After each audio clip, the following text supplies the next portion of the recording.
Miyeng tabiribasing punamuk ahanamaktada PK channel fathaminasi khangminasi channel asina lepa naidana sandoksariba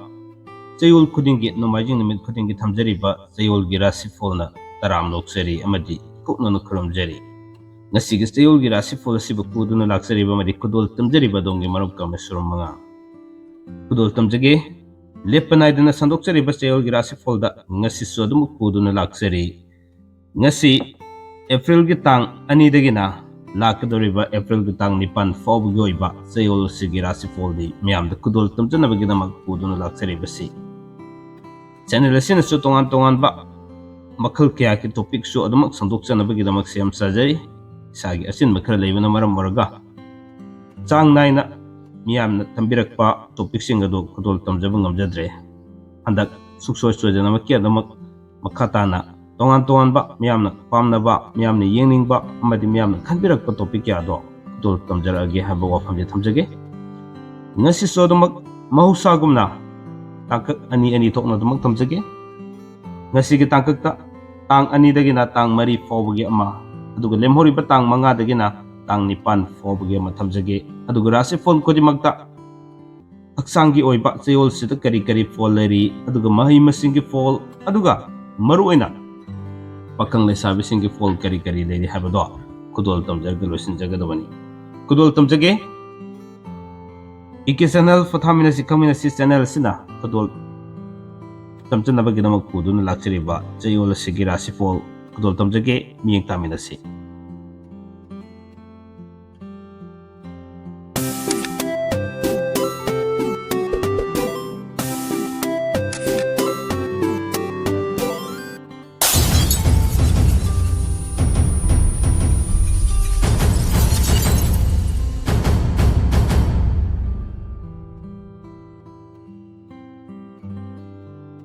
Takhen mayom thoibi aigi leipamna Takhen Mahadeva ko. Aina hidak chadringaida aigi sada sohon bawaba adagi mihun chongba adagi chikpa naba kok nungaitaba adagi kok sawgatpa lengkhatpa yam tawramme aduga sigi hidakse chabadagi phare sohon bawa atai ji loina phare aduga sohon bawa bajidi khara ji leiri sohon bawa base kare maram gi nen haige hat nain hai doctor na heart na bagi mong si karam mong nai haige ba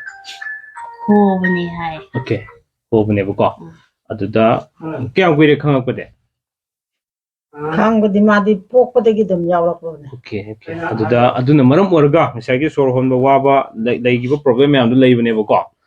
adudagi hujikse koi Phyto Life ta pau pibirakuna Phyto Life ki product sing si narga sida numit kyani sinara matung de isagi nuai base khangage kram khedi nuai re kari nuai bele re habadung thabiyon ai thamu ti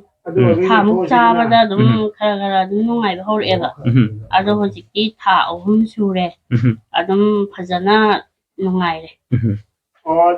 nungaire haja nang chongdraba chongdre adu bro kamai toge test to yenge isi lauraga yengbada doctor na khara dum phare phajana phare ado nahangai dum doctor da yengbada haptagi thagi la chatneba doctor manata ado handaki tha taruk leiraga la'o hai na phare yamna phagatle aduga adu hai okay ngai heart ki keno si leiriba sagi nuai do singdo yam improve ore harappi wari thambirak bane ko kyam kui birage yengo bse na akon bagi yengo se kui jari ngarang yengo bane chabiri bidak to karam hidak no sise okay sise sig ama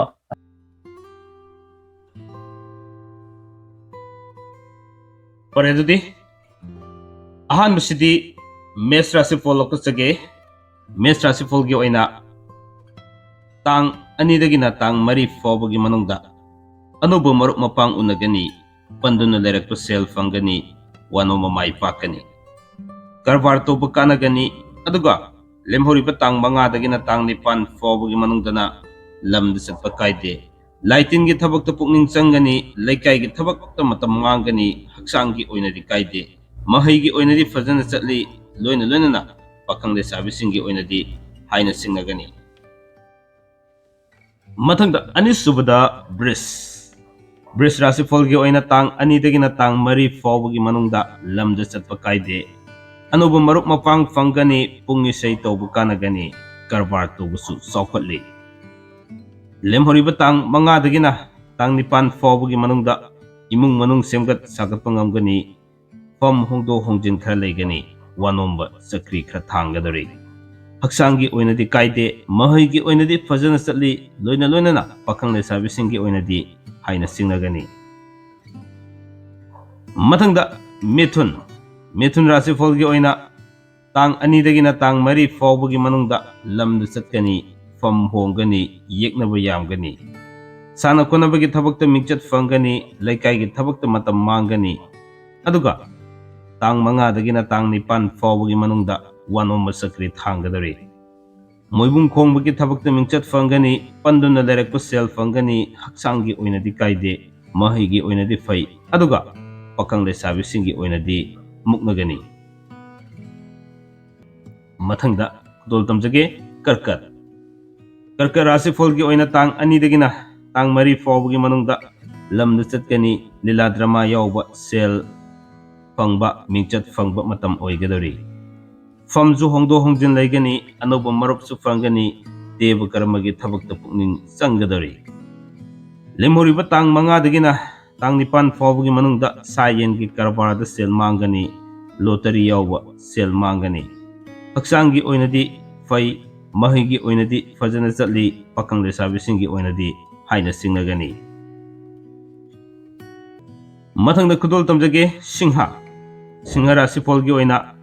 tang ani dagina tang mari fawgi manungda wano mamai pakani fam hongani imung manung semjin sajingani anuba marup mapang fangani lila drama sana khonaba mingchat fangani wakhal nungaigani aduga tang manga dagina tang nipan fawgi manungda lamda chatpa kaide sayen gi karbarda sel mangani lottery yawbusu sel mangani. Haksangi oinadi kaide mahai gi oinadi fai pakang lesabi singi oinadi tungnagani. Mathangda Kanya paikatsage Kanya Rasifol gi oina tang ani dagina tang mari fawgi manungda lamda chatli fam hongani anuba marup fangani karbar tawba kanagani imung manung semgat sagat pangamlagani. Lemhoriba tang manga dagina tang nipan fawgi manungda laitin gi thabakta pukning changani wano mamai pakani aduga sana khonabagi thabakta sel fangani. Haksangi oinadi kaide mahai gi oinadi ningba thungde pakang lesabi singi oinadi muknagadari. Mathangda Tulla paikasage Tulla Rasifol gi oina tang ani dagina tang mari fawgi manungda wakhal sarang nagani anuba marup mapang fangani sel makong pangani mina sel thauragani ningba kaigani aduga lemhoriba tang manga dagina tang nipan fawgi manungda anuba marup mapang fangani wano mamai pakani fam hongani sasan gi karbarda sel mangani. Haksangi oinadi kaide mahai gi oinadi ningba thungde pakang lesabi singi oinadi haina singnagani. Mathangda Lokasage Brisik Rasifol gi oina tang ani dagina tang mari fawgi manungda anuba paw tagani fam hongani wakhal nungaigani. Lamda chatpa kaide sel makong pali sana khonabagi thabakta mingchat fangani aduga tang manga dagina tang nipan fawgi manungda pandun laikiba sel fangani imung manung semgat sagatli fam kagani. Haksangi oinadi kaide mahai gi oinadi fajana chatli pakang lesabi singi oinadi tungnagani. Dhanu Rasifol gi oina tang ani dagina tang mari fawgi manungda pandanu lerekpa sel kaya fangba matam oigadari anuba marup mapang unagani fam chu hongdo hongjin khara leigani aduga lau singu gi thabakta yamna chawkatli lila drama gi thabakta su mingchat fangani. Lemhoriba tang manga dagina tang nipan fawgi manungda mari mataga punna samin thakminaba fangani lamda chatkani deba karmagi thabakta pukning changani. Haksangi oinadi kaide mahai gi oinadi fai aduga pakhang lesabisingi oinadi thungnagani mathangda makar rasi follow khusage makar gi oina tang ani dagina tang mari fawgi manungda anuba nungaiba paw tagani fam hongdo hongjin khara leigani wano mamai pakani marup yamgani imung manung semgat sagat gani lemhori batang manga dagina tang nipan fawgi manungda sasan gi karbar da sel mangani lottery yaw bukanagani mari mataga punna samin thakmina ba fangani haksangi oinadi kaide mahai gi oinadi fajana chathargani aduga pakhang lesabisingi oinadi muknagani mathangda kumbarasi follow khusage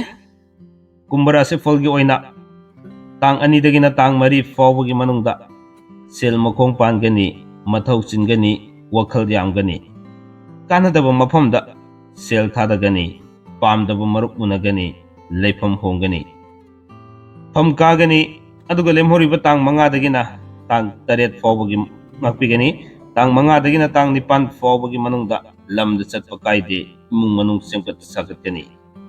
achobuna chanbigani lila drama yawba mingchat fangani haksangi oinadi kaide mahai gi oinadi fai pakhang lesabisingi oinadi haina singnagani asumna aroibada minrasi follow khusage minrasi folgi oina tang ani dagina tang mari fawbagi ahan batangki manungda karbar toba kanagani pung isay toba sana konabagi thabakta mingchat fangani wano mamai pakani aduga lemhori batang manga dagina tang nipan fawbagi manungda lamda chatpa kaide lau singugi thabakta saukali mari mataga punna samin thakminagani nungaiba paw tagani haksangi oinadi kaide mahai gi oinadi mayai oina leigani pakhang lesabisingi oinadi thungnagani asumna ngasisu thamjariba chayol khudingi lepa naidana nomajing numit khudingi thamjariba chayol gira sifolda ngasisu puduna lakchariba maroina ngasi tang ani dagina lakadriba tang nipan fawgi oiba chayol gira sifol ase matang asaida loisin janabagi amadi tensin janabagi tanjadu logjage loiba fawba tabiba amadi miyeng tabibagi dama ngkhoi letena thagachabu phangdoksari hebo phami thamjaraga punamakpu amukasana ikok nono khurumjari kanglipakna yai pare